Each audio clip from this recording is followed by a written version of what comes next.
Alors je suis physicienne dans la physique des particules, c'est dans le domaine de l'infiniment petit. C'est quelque chose qui est difficile à expliquer parce qu'on ne voit pas à l'œil nu. Les gens savent en général que l'atome est composé d'un noyau avec des électrons autour.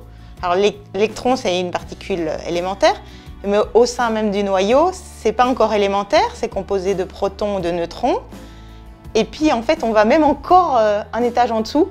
C'est là qu'on atteint ce qu'on appelle les briques élémentaires de la matière et ça s'appelle des quarks. On a besoin d'un accélérateur de particules pour créer les particules, les accélérer à des énergies très importantes. Et ensuite, on va les faire collisionner pour vraiment avoir accès à ce qui se passe au cœur de la matière. Donc on a besoin d'un énorme détecteur autour de ces toutes petites particules qu'on ne voit pas à l'œil nu. Et cet énorme détecteur, il fait genre 15 mètres de haut sur 20 mètres de long. Donc c'est vraiment des tailles gigantesques pour sonder l'infiniment petit. Pour produire des aussi grands détecteurs, on ne peut pas le faire tout seul. Donc au cours de l'évolution de la physique des particules, on s'est accrété dans des collaborations de plus en plus grandes. Et donc on se retrouve avec une collaboration, l'expérience dans laquelle je suis, c'est une collaboration de 3000 personnes, 3000 chercheurs, plus 1000 ingénieurs. Donc c'est quelque chose de colossal, qui sont répartis partout dans le monde. On est genre une cinquantaine de pays. Du coup, on rencontre des personnes qui sont très différentes de nous. Souvent, on est amené à travailler avec elles et c'est quelque chose d'assez exceptionnel, je trouve. Ce qui m'intéresse, c'est de savoir est-ce que la vision qu'on a d'aujourd'hui du monde de l'infiniment petit, c'est une vision finie, complètement comprise, ou bien est-ce que c'est qu'une vision partielle et que derrière notre petit tableau des particules élémentaires, en fait, il y aurait toutes les petites sœurs ou tous les petits frères à côté qui attendent juste d'être découverts, en fait. J'ai deux grandes activités de recherche. La première, c'est j'analyse des données.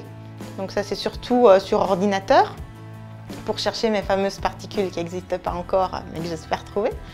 Et c'est une activité que je fais avec une petite équipe. On est un enseignant-chercheur, un doctorant et un post-doctorant.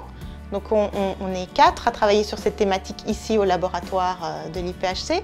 Donc ça c'est une première chose. L'autre chose c'est que je travaille sur un petit détecteur dans la ligne à Circé, au cyclotron qu'on a ici à Strasbourg, pour essayer de savoir précisément où passe le faisceau de protons. Il y a beaucoup d'ingénieurs avec qui on travaille. On ne peut pas avoir toutes les connaissances techniques. Donc c'est bien de s'entourer de personnes qui, elles, sont très expertes dans un domaine.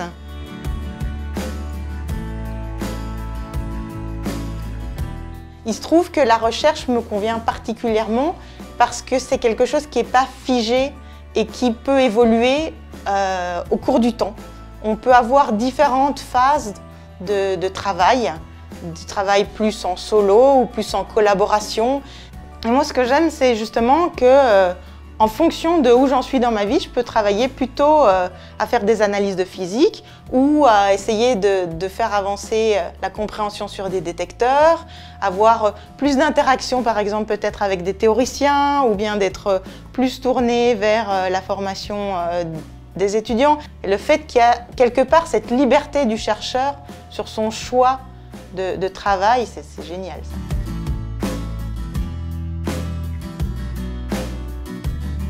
Pour moi, tout mon parcours s'est construit à force de rencontres. C'est vraiment des rencontres avec les gens qui ont été déterminantes et qui ont fait que j'ai choisi une voie plutôt qu'une autre.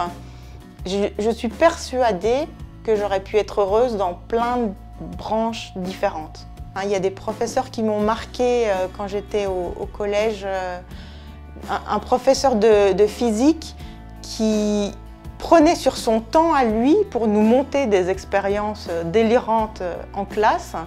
On était des ados à l'époque et on s'en rendait compte que l'investissement qu'il avait pour la classe était démesuré, mais quelque part ça avait un côté touchant et moi ça a capté mon attention pour les sciences, quoi.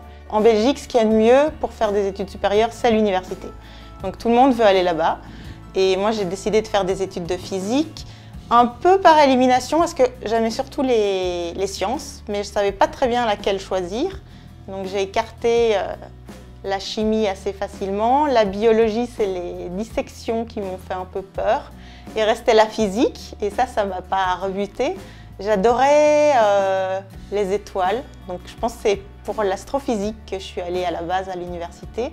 S'il y a un conseil à donner aux gens, c'est si on veut quelque chose, il faut s'en donner les moyens et il ne faut jamais lâcher, quoi.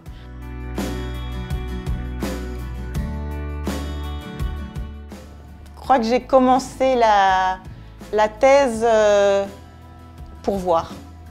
Et au bout de la thèse, j'aimais bien ce que je faisais, mais j'étais quelqu'un d'assez scolaire et donc qui faisait ce qu'on lui disait de faire. Et ça ne me permettait pas à ce moment-là de vraiment tenter d'explorer des pistes toute seule ou de laisser libre cours à ma créativité ou des choses comme ça. Et c'est vraiment quand j'ai commencé ce post-doctorat où là, du coup, j'avais moins d'encadrement. J'étais plus livrée à moi-même et je pouvais vraiment expérimenter. Et là, je me suis dit, oula, là, je crois que c'est ça que je veux faire, en fait. Je voudrais toute ma vie faire de la recherche.